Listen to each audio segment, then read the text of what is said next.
where I see alignment be really, really important is in a couple of things. One is culture, which really is values, right? If people are not aligned on their values, good luck. It will fall apart really, really quickly. So that's a whole other podcast probably. Yes. But then really aligned on the vision. Like, where do you want to go? Who are we? Who do we want to be when we grow up? What is our impact? And that needs to be revisited every 3 years, every 5 years, because the market changes, you change, longevity of people in the company changes. And so staying current with the vision, it does not happen in isolation. It happens in the conversation with your marketplace. So I think alignment on vision is really important. Obviously, as I said, culture and values. Those are kind of the main two things. Because if you can get aligned on vision, then some of the numbers stuff plays out. It's interesting. What I'm not saying is alignment on how you do things. I think you have what I would consider to be a unique ability team. You want to do it according to your core values, but then whether or not it's this process or that process, every company is going to do it a little bit differently. As long as it's the best solution for this moment in time to get where you want to go, have at it. And that's part of the process. So really it's values and vision. Those two things in my experience are the make or break. If you're aligned on them, great. You have a very strong percentage chance of success. You're listening to RevOps Champions, a podcast created for B2B leaders to help you align your people, streamline your processes, trust your data, and leverage technology in order to grow your business.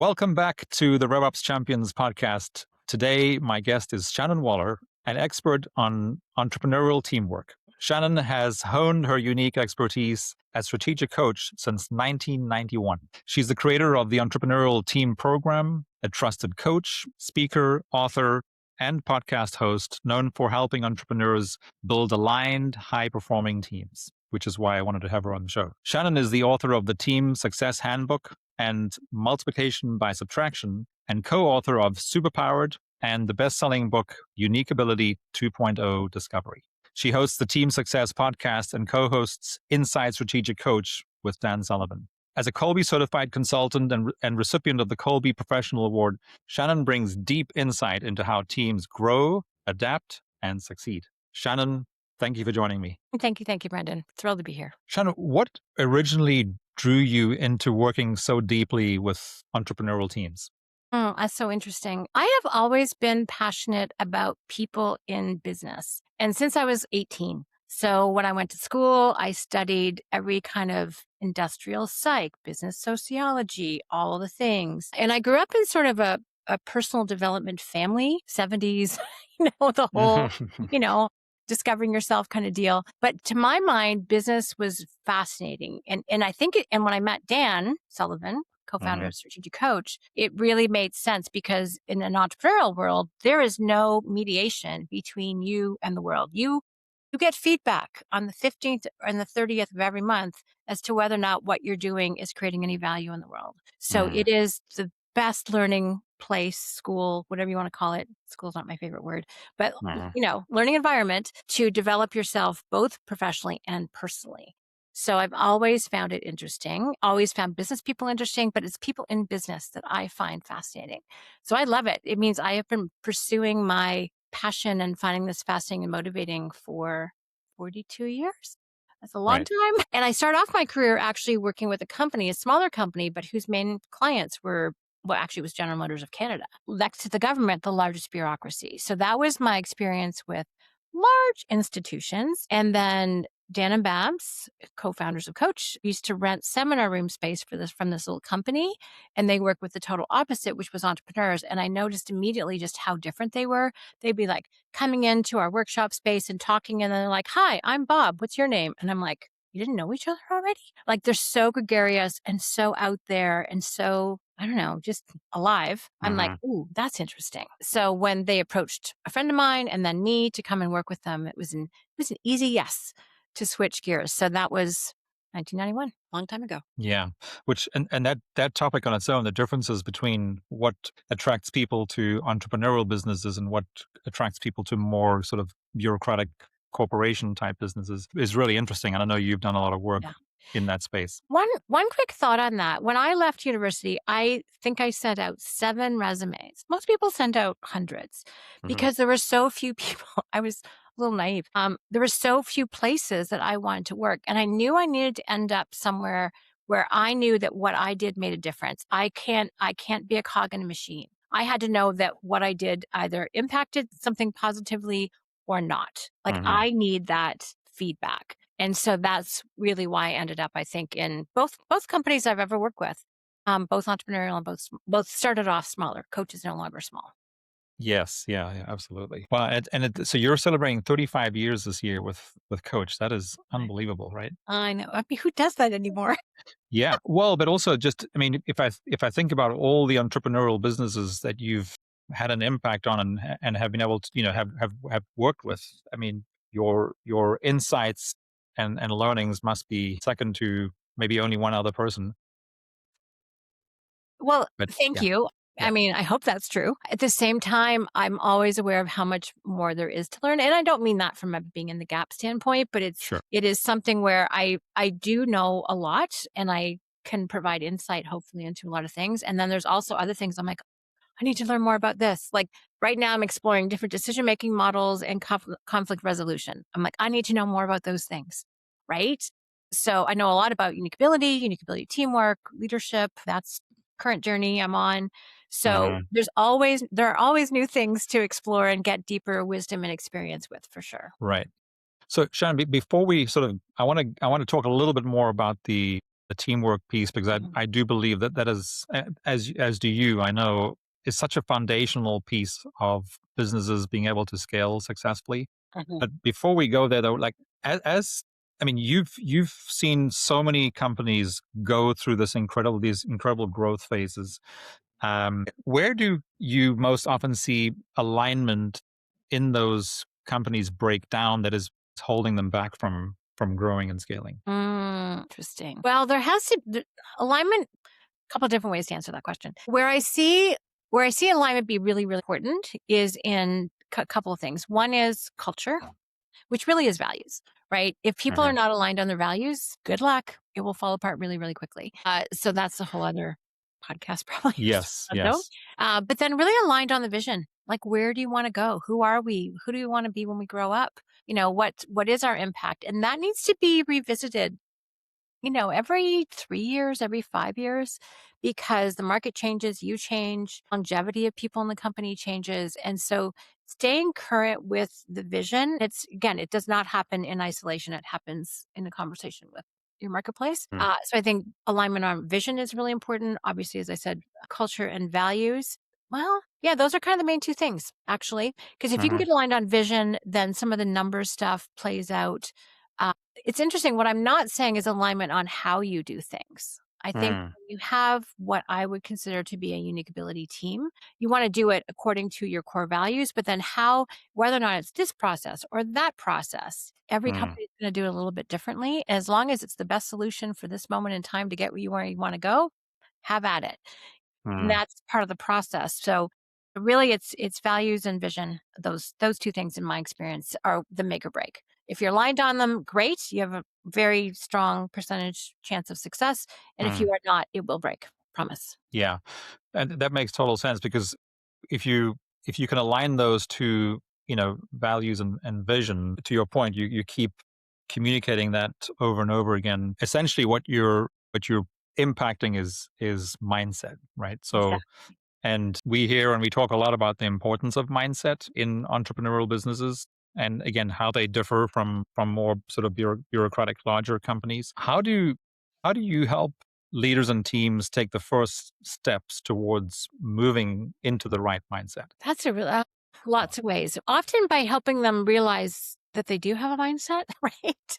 We think we are the water we swim in, right? If we think the world is a friendly place, we'll operate according to that mindset. If we think it's hostile, we'll operate. And we think that the world is that way. So we don't think to bring attention like, I think the world is out to get me. Do you think that too?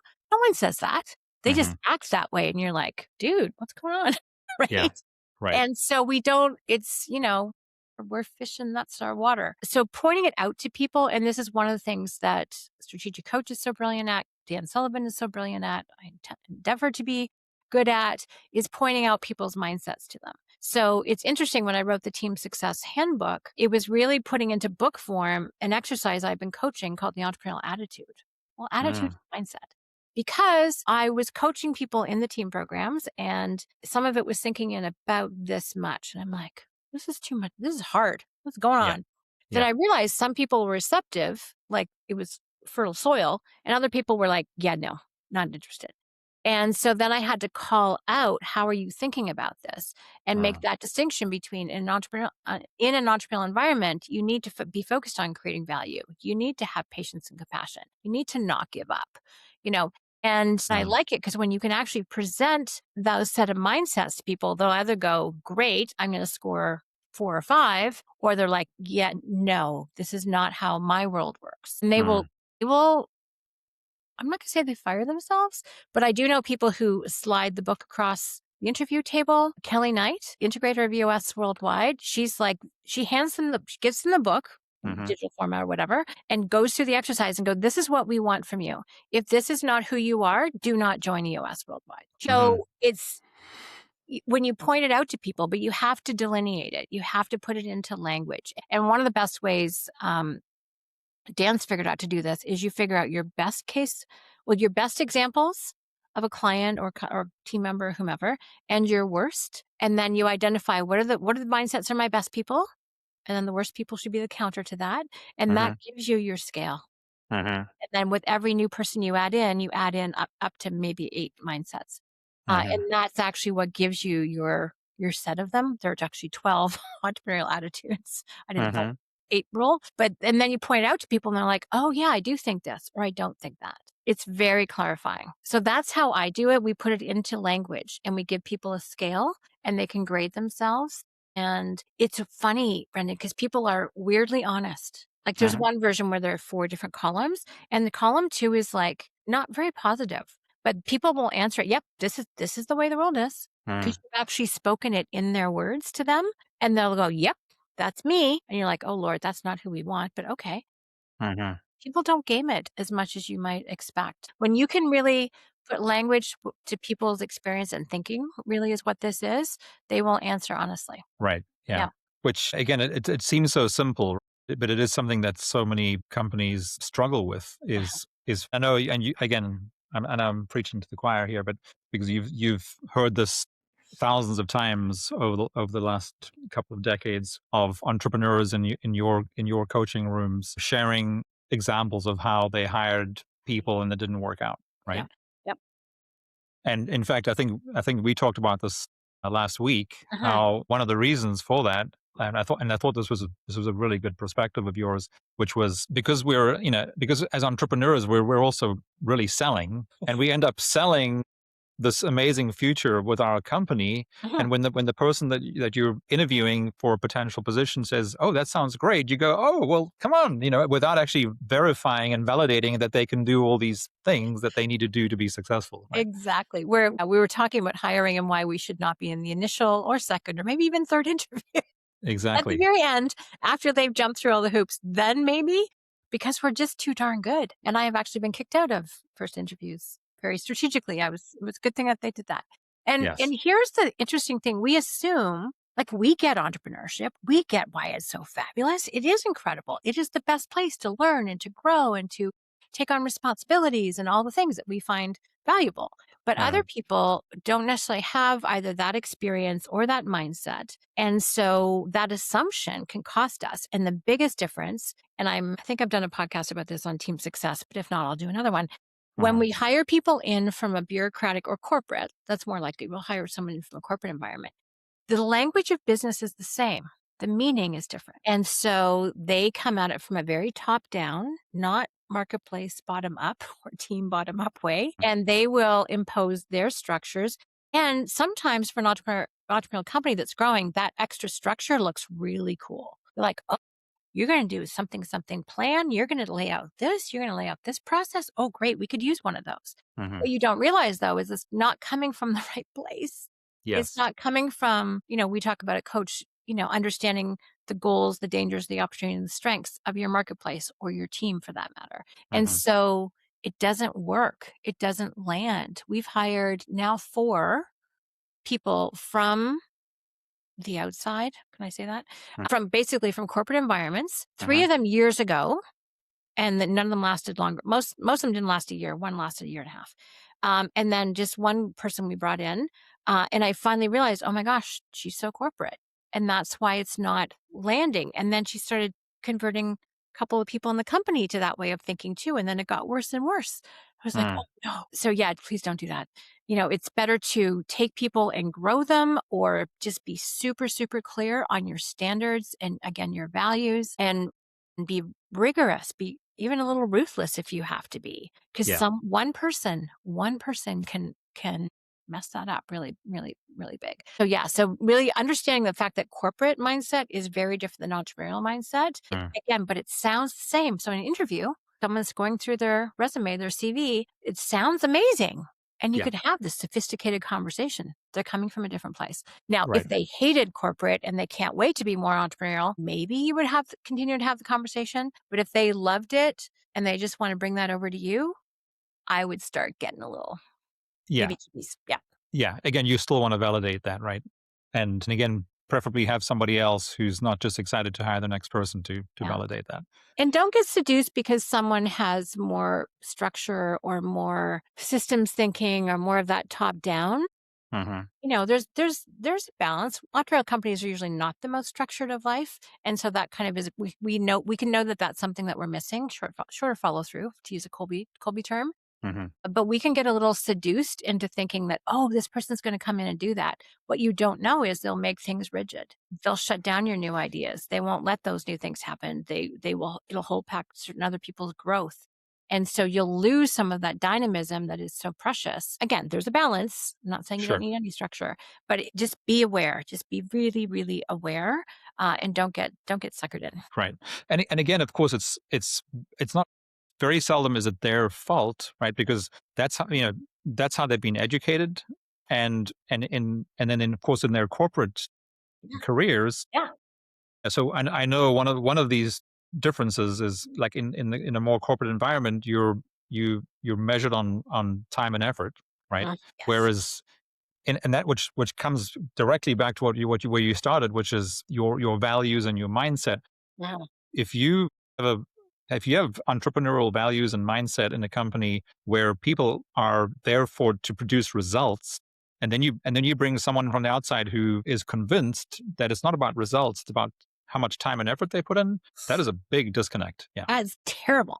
And they'll get other people, especially bring in a leadership position, they'll get other people doing that too. And you're like, what the heck just happened? You've just Yeah. lost your edge, Right. right? Because those people who they can influence, of course, can relate because at school and wherever else they worked before, that did seem the right way to do things, Yeah. but it's not. You have to recognize the reward structure in a corporate environment. You're climbing a ladder.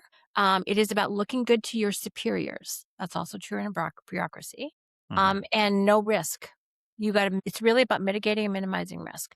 And Yeah. usually if you've got a big new idea, you've got one shot with the board to get it. And if it gets nixed, it gets nixed. That's not how it works in an entrepreneurial company. We're skunk works. We try stuff. We test, we experiment. Babs even explained this to me early in my career. She goes, oh yeah, no, we don't do things that way. We test, we iterate, we experiment. Like, what's the smallest, fastest, cheapest thing we can do? Test it in the marketplace, see if it goes anywhere, and keep going.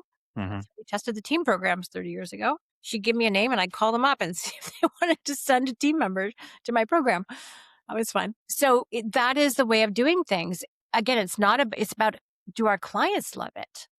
My clients are way smarter than I will ever be. Value is in the eye of your market. It's in the Hmm. eye of your client. To think that any of us know better than what our clients do, that is an arrogance that is dangerous. So people who don't have that market focus or even very research based as opposed to go out and testing, like I'm all for testing, and so is marketing is all about testing. But Hmm. are you testing on the check writers? How is it that you're actually going and do that? Are you running 18 focus groups? Are you going and talking to people? Hmm. So it's just a different process. And by the way, I'm really grateful that there are some corporations running out there. I love buying stuff from them. I'm all Hmm. good with that. But Yeah. for our own companies, you got to do a lot more putting things in place before you're at that level. Right. But again, I mean, as we're talking, everything comes back to the maturity curve of a Yeah. business, right? So every business that exists today started first of all with an idea, and Right. then one person doing something, and then maybe adding the second, third, etc.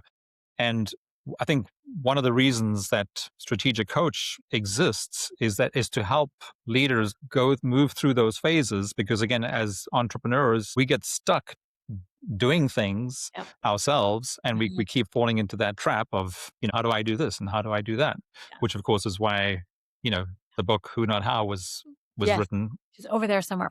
Yes, mine's behind me too. There you go. Yeah. And but again, but those are all the sort of the struggles and the mindset shifts and evolutions that we have to go through True. as entrepreneurs, and then so we have to go through those shifts ourselves first as leaders, and then otherwise we're not able to help the leaders around us to Yeah. go through that same shift. And I think that's, of course, so the maturity, I think, is really what has to evolve, because the clarity needs to shift. So the Uh-huh. clarity for the team, Yeah. and it really comes down to prioritizing based on where you are, at what stage you're at as a business. Yes, exactly.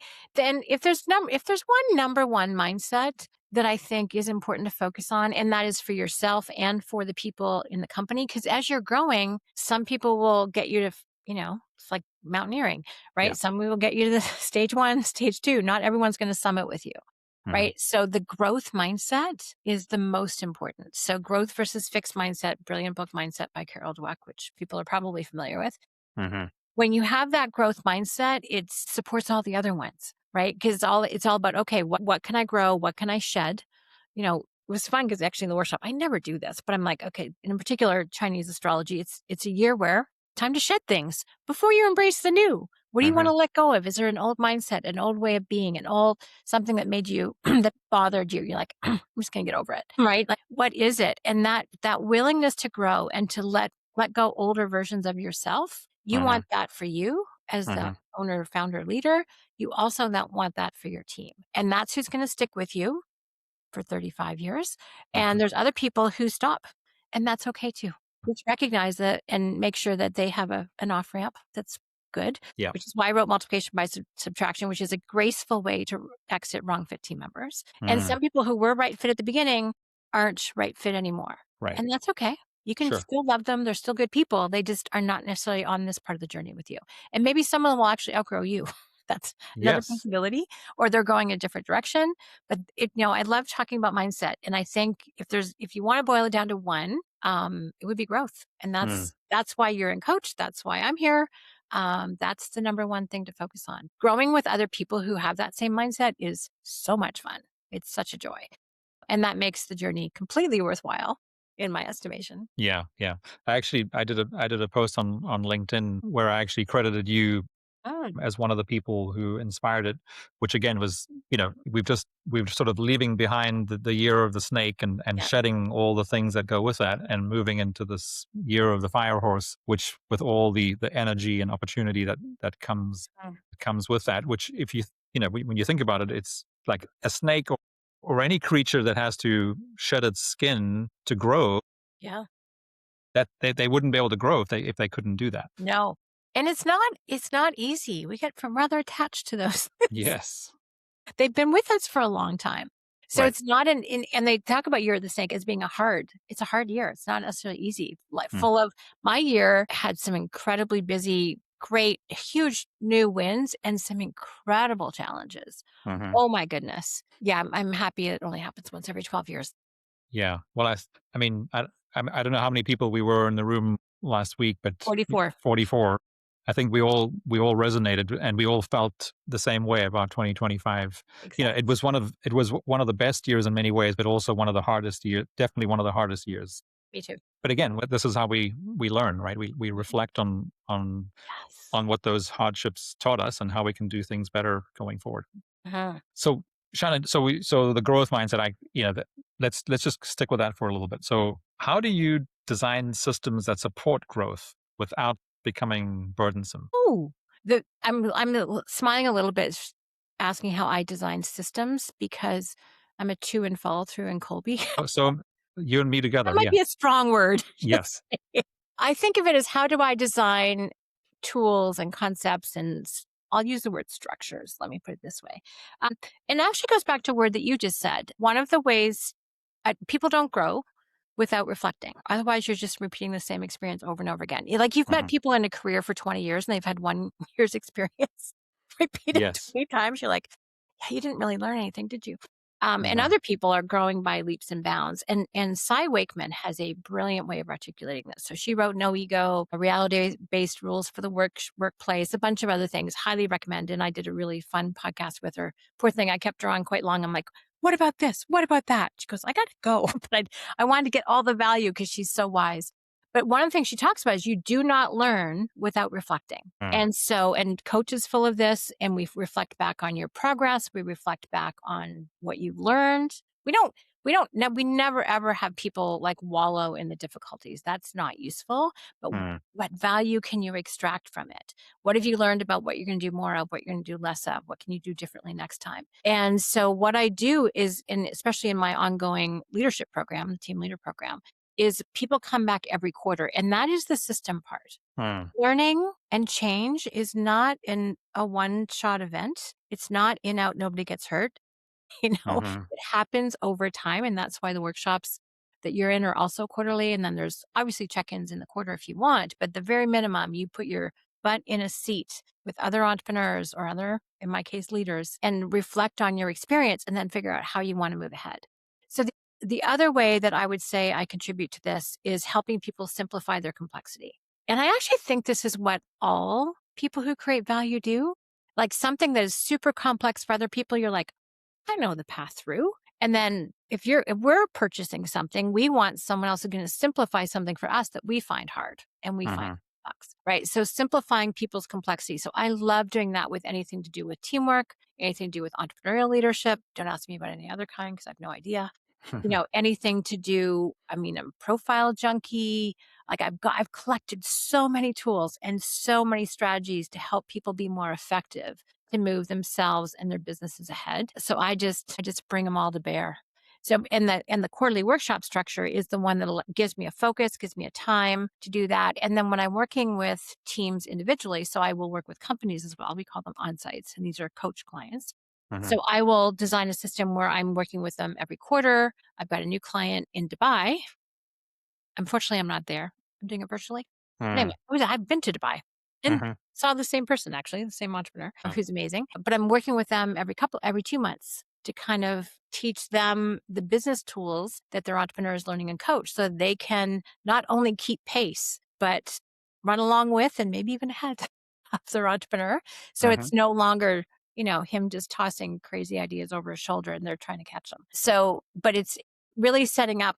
I don't really do a lot of one-offs anymore. I do tend to do either 2 months or 3 month structures where people know they're going to be coming back and reflecting. I'm doing that with a new leadership program I've developed as well. So that is the system part of it. And Right. then I tend to orient, as I was talking to you before we hit record, around 3 different areas. So as I'm helping people grow and develop, especially in their leadership, I've finally, after 30 years of coaching teams, hit on what I think is the system that makes sense. So one is to help people increase their self-awareness. Know thyself to me is super important. I have one rule that I trust people to the degree that I think they know themselves. Hmm. That's my rule about people. Hmm. Some people know themselves really well. Some people have no clue. Then if you have no clue about yourself, neither do I. Right. That's my rule. Someone says, I'm not good for you. I believe them. Like it's that kind of thing. Yeah. So no, self-awareness is number one. Then team awareness. It is Mm. not automatic that just because you know how you operate, that you're actually going to give that same grace to anybody else. Hopefully you get super curious. So team awareness, how do people work together? What motivates people? What's their motivational imprint? How do they naturally strive? How does their mental energy play out? Where in a process do they like to play? Working Genius is a profile I'm very fond of and certified in. But Yeah, we use that too. Yeah. I love it. We love it. So useful and describes what brings you joy and what frustrates you. Yes. And so it just makes people make sense. So that team awareness is critical, but then there's also strategies. So actually your listeners can access it on my yourteamsuccess.com website. I have a download of things like the communication builder. What's the best way to give and receive information? So you can know yourself, but it's you in relation to others where Mm. things get interesting, Yes. right? So that's useful to know. And then finally, if you're going to be a good leader and frankly, a good team member too, you need to be business aware. What are the core values of the company? What is the vision of the company? What are the metrics that are important? Are there some things you need to know? It's interesting. My daughter, who's 22, just started a job at a fertility clinic. Hmm. And the amount of medical training they give her is unreal. Our dinner conversations are hysterical. Well, let me tell you. I'm There sure. are no secrets anymore. Yeah. We can all talk about reproductive things very well now, which is Which is really great, fun. right? I, Yeah. I, it's great. Actually, I kind of love it, and she's educating us, which is also lovely. But you have to. If she didn't care or wasn't able to learn that stuff, she would not be a very good contributor to the company. And Mm. it's a fast-growing entrepreneurial medical business, right? Mm. That's what they do. And they do a great job. And so it's fun. Like you have to be cognizant of that too. You can't just like, oh, I know myself so well. That's nice. What difference does it make? Like, do you know how other people operate? Do you know how you can use your talents to best serve the business and your clientele? Hmm. When you focus on those three things, and all of us are going to have strengths in certain areas more than others, and there's other things we want to develop. But really, that is the kind of finally the system that I have ascertained, discerned. Mm. I'm not even sure what the word is, kind of makes sense. And it's great because then I can plug and play all my concepts, all my tools, all my profiles into those three buckets, some overlap. And it's really fun. So that's the model I've been playing with lately. Yeah, I really like that. And it actually speaks directly to my personal journey and why I joined Strategic Coach whenever it was like 5 years ago, I think it was. I have like so many of us have a annual theme. Mhm. And my theme the year that I joined Strategic Coach was know thyself. So again, uh, and if there was nothing strategic about it. I just felt that I needed to be really self-aware before I could help my team and then of course be value to the business. Mhm. The way you're thinking about that makes a lot of sense Thank from you. my perspective. Yeah, and I think it was kind of there all along. I just uncovered it. Is kind of Yes. what happened. A little bit like how Patrick Lencioni talks about working genius. He goes, "I didn't create it, I uncovered it." Yes. Right? Like After it was 20 years there. of working with clients, he I realized know. what made some successful and others struggled. And himself too, because he was like, I love, in his case, invention discernment. But because he's founder of the table group, everyone looked to him to galvanize. Well, and also, Like, I was in Vistage at the time that he launched Working yeah, Genius, and I think that was one of the first places where he launched it- it.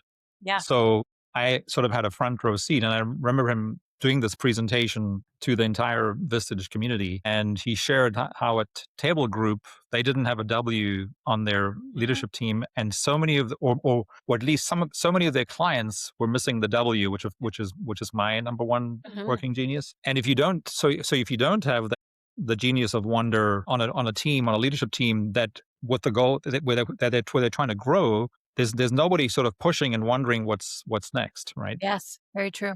And I think Whereas, yeah, a lot of a lot of leadership teams actually. right, Yeah. yeah. Which again, if you're running a system, and we do a lot of work with franchises, and so one of the obvious sort of innate attractions for franchisees to buy a franchise is because they're buying a system that they know works, and all they got to do is run it. You don't need a W to They buy may a not want franchise. one.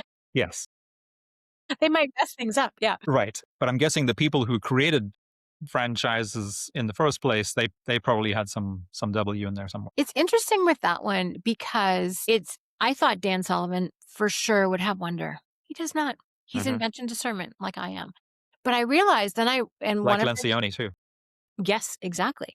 But then I realized Dan has a brilliant way of figuring out what's needed. So we have this great question called the R factor question. Hmm. If you and I are meeting here 3 years from today, looking back over those 3 years, what has to have happened for you, both personally and professionally, for you to feel really happy with your progress? Right. So that's a future based result that is up to that person. And then that we have ways of fleshing that out relative to that future. What are you worried about? Your dangers. What are you Hmm. excited about? Your opportunities. And what are you confident about? Which are your strengths? Well, Right. that paints a whole picture. And then I don't know about you, but my invention kicks right in. I'm like, well, then this, and then this, and then this, and we could do that. Right. Right. So Dan, I felt like, aha, I figured out where he gets his inspiration for what he's going to invent is from someone else's bigger future, right? What Mm. they're wondering about, what they could do, which is kind of fun. So there are ways of getting some wonder, good questions, if you don't have it naturally installed. But it's funny talking about the process because Dan's been talking about people who are visionaries, project managers, and process managers. And then one day in a workshop popped in my head, make it up, make it real, make it recur, Mm. which maps to Yeah. the We use ideation, we use that all the time. Yeah. the activation, and the implementation. I'm like, why didn't I think? Yeah. Anyway, I'm really glad he did. He got it way bigger than I would ever do. Anyway, so it maps to everything that I know as well. Hmm. So, ideation is wonder, invention, make it up. The next phase is activation, Hmm. discernment, galvanizing, and then that's make it real. And then also, then you've got implementation, which is the enablement tenacity. By the way, it took me way too long to realize that the acronym was widget. Oh, really? Everyone's having trouble remembering it. That's the acronym. Well, Uh, that's your low fact finder. Yeah.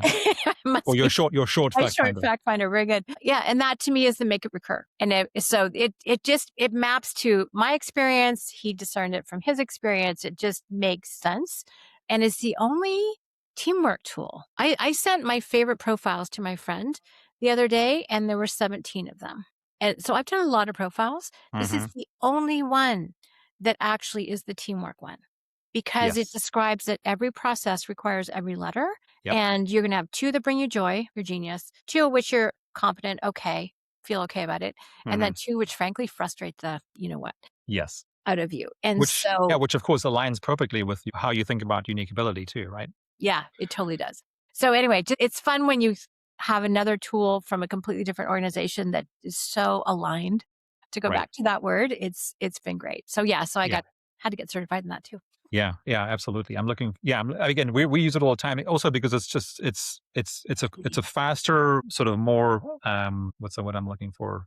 So it's sort of a more global, Yep. quick look at a situation or a person and how they fit into a team. But if you think about everything that you just talked about again, just with through the lens of people who make it up, people who make it real, and people who make it recur, it brings us full circle that it's a team. You need a team, right? And everybody needs to understand, first of all, what they're good at Mhm. themselves, how they then fit within the team, assuming that they're partnering with some people who make it up, some people who make it real, and other people who make it recur, which again is foundational to what we do and what every other. I mean, so we're in the business of implementing revenue systems for franchises, Yes.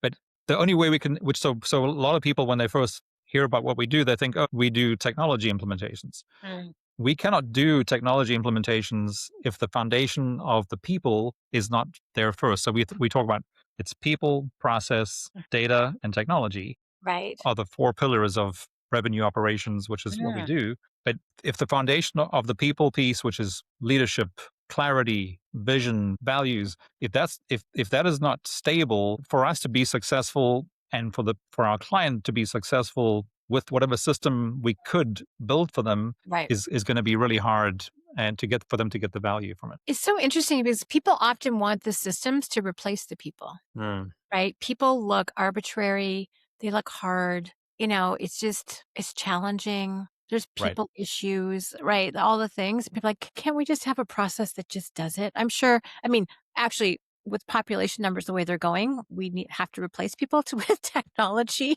But I'm sure Hmm. that's sometimes the appeal. It's like someone who doesn't need a coffee break isn't going to take time off for vacation when you've got technology that will do it. However, Dan's definition of technology is really interesting. He calls technology is automated teamwork. I think it's such a cool way to think about it. It's teamwork that's been so stabilized that you can now program it. Mm. However, last time I checked, new things happen just about every day. And Hmm. if we want, how technology can't respond to that, it can only repeat what's already been done.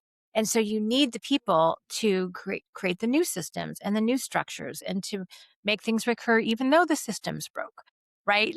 We have to appreciate the uniqueness that humans bring to solve problems. Yes. This is what we do.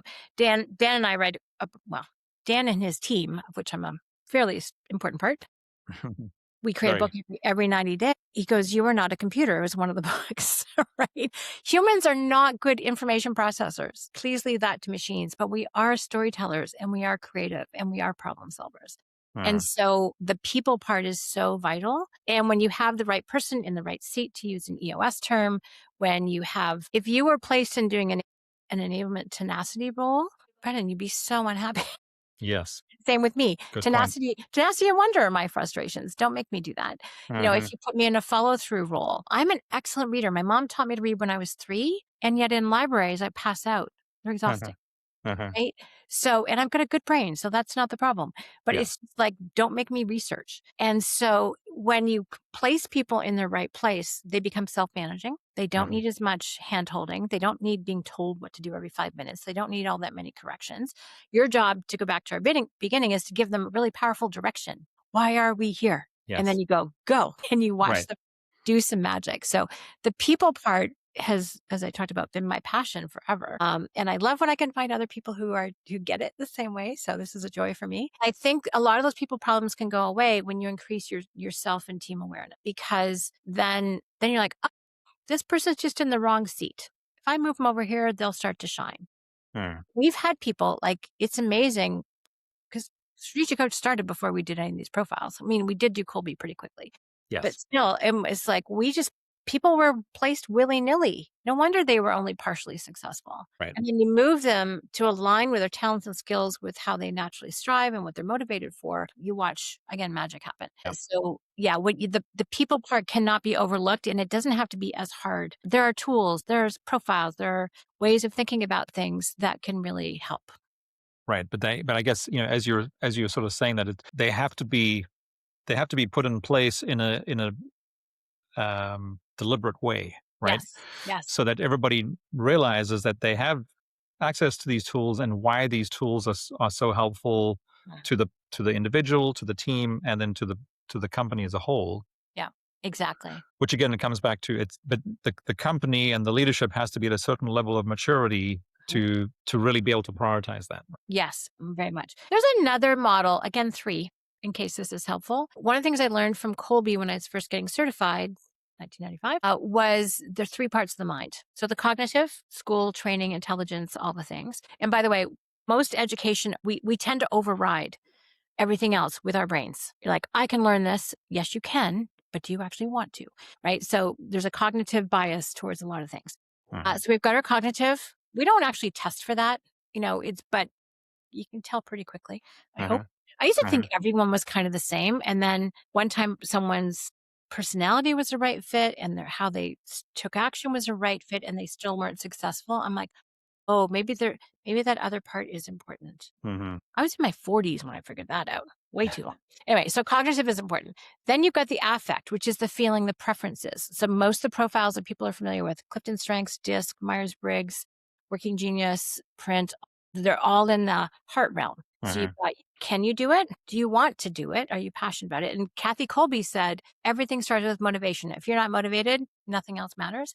And then finally, you get to how you actually strive and take action, how your mental energy plays out. So head, heart, and hands is one way that I'd say Mhm. head and gut, but that's a little hard to draw. So Right. anyway, Yes. head, heart, and hands. And so when you line those up, when someone's skill matches what they're passionate about, matches with how they naturally strive and take action, you've got a healthy, happy, productive human being. Mhm. So that's what I endeavor to do at an individual level. And that's what I intend to string together on a team level to make a company just take off. Yeah. It does sound like nirvana, doesn't it? It does, and it's always a work in progress, but you can Sure. go from like a 50% throwing spaghetti at the wall and see what sticks to an 80% way of looking at it. So people are doing what we would say they're excellent and unique at, not what they're competent or incompetent at. That's not how an entrepreneurial company is going to win. They're going Yeah. to win by being excellent and unique. So the more we can do that on an individual level and on a team level, and you start playing to people's strengths, it's actually not that hard. It does require a shift in mindset from anyone can do anything they put their mind Mhm. to a point. But Yeah. how sustainable is that? When you actually start to craft it a little bit more, it Mhm. becomes way easier. It takes way less energy to manage, far Yes. less work. Especially, and to your point, especially if they're motivated towards doing more of this, whatever you need them to do. Yeah. Like our team takes initiative on stuff. I'm like, whoa, I never would have thought of that. Yeah. It's awesome. Shannon, if you have a couple minutes, I've got more. But I'm going to ask you one more question. Yeah. No, you ask as many as you like. Okay. We went from this incredibly important foundation of all the people and team and leadership sort of topics that, again, without those, really a business will flounder unless they're really lucky or unique in a way that I haven't seen before. But Mhm. and then we started talking about sort of technology and what that could do to help businesses who have figured that out sort of scale more effectively and make better and faster decisions. How do you see entrepreneurial teams evolving as technology and now AI more specifically Mhm. become everyday collaborators? Actually, just thinks it turns up the dial on speed. That's really what I think. Like an AI empowered human. See, here's the thing. Here's my premise. And again, I don't spend much time in corporate or bureaucratic environments. So I can read about them, but I don't spend any time there on purpose. So Mhm. who knows? Maybe I'm wrong. But my limited experience or people I know that work there, there's a limited buy-in to AI because they don't want to rock the boat too much. They don't want to change the systems. But what I notice with companies that aggressive is not the right word, but when the ones are really strategic, real companies kind of by definition move faster, right? They adopt quicker. They're not hopefully mired down in, but we've always done it this way. No, we're looking we're in the results economy. And this is a model that when I point out to team members, we were talking about attitudes earlier. When I point out to team members, they're like, we're in the results economy. The goal in the results economy is to maximize the results and minimize the time and effort required.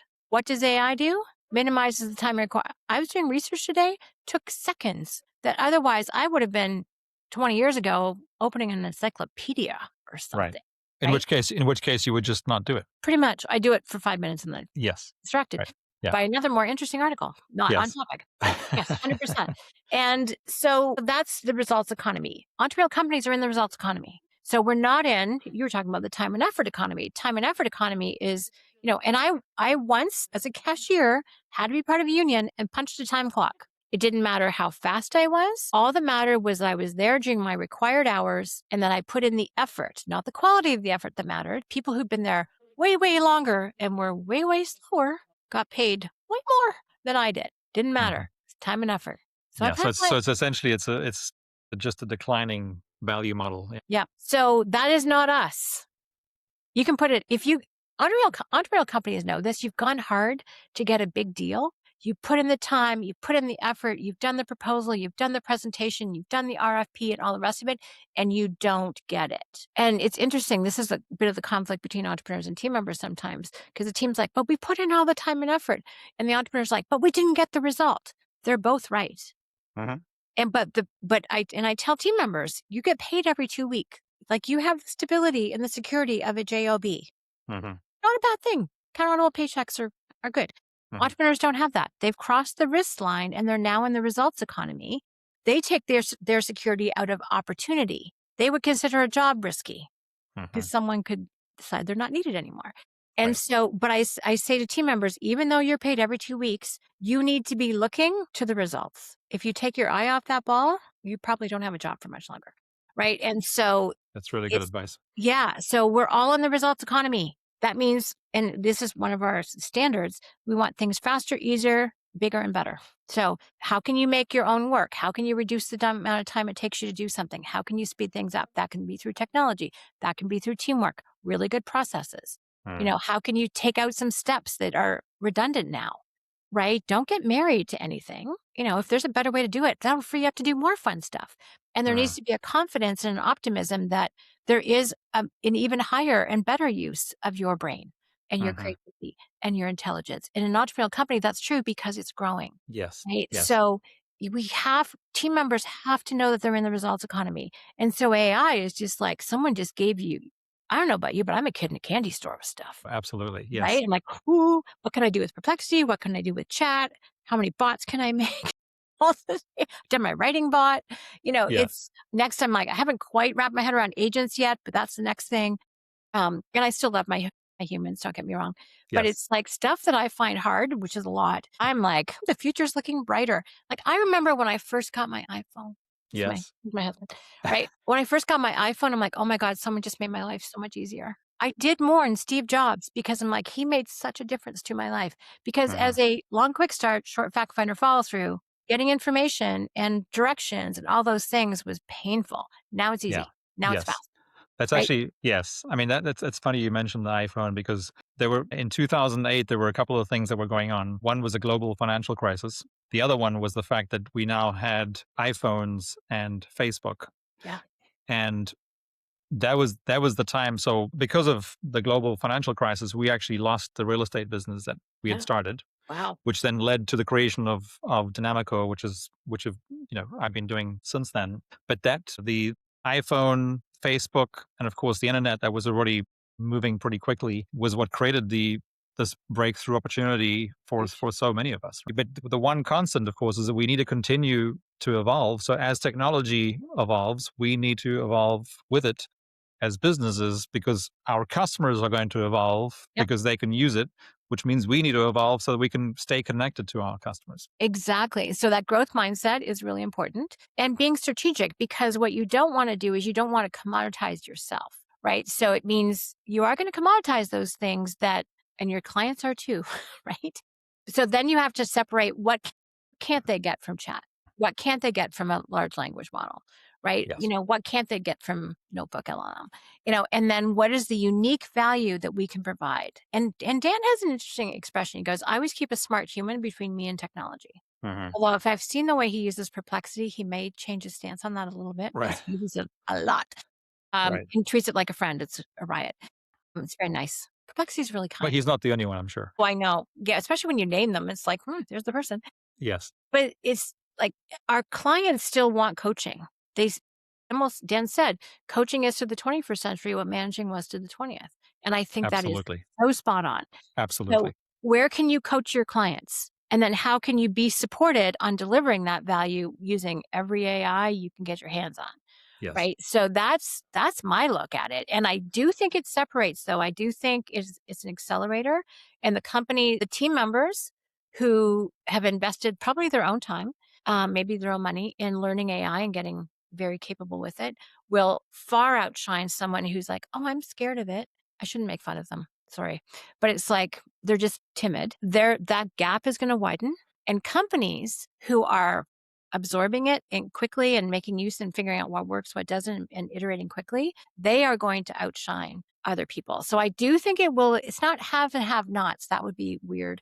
But it's like the quick learners versus the not. We're Mm. going to see a big spread. I think there's an opportunity for people who really grab it. And I Yeah. think if people don't, any technology, just by the very function of Moore's law, Yes. there's a four Well, times it's the adoption curve, right? It's exactly. yeah. But with the speed of AI, it's that much quicker. So Yeah. what used to take a year and a half or 3 years, you're gonna see the difference in 2 to 6 months. So Yeah, that's if what not less. it's fun talking about it. I haven't it's been in the back of my head and it hasn't been in the front, but that's why I just want people to fail forward, fail fast, learn quickly, don't get freaked out, make it work for you, Yeah. right? Use it to enhance your humanity, not the other way around.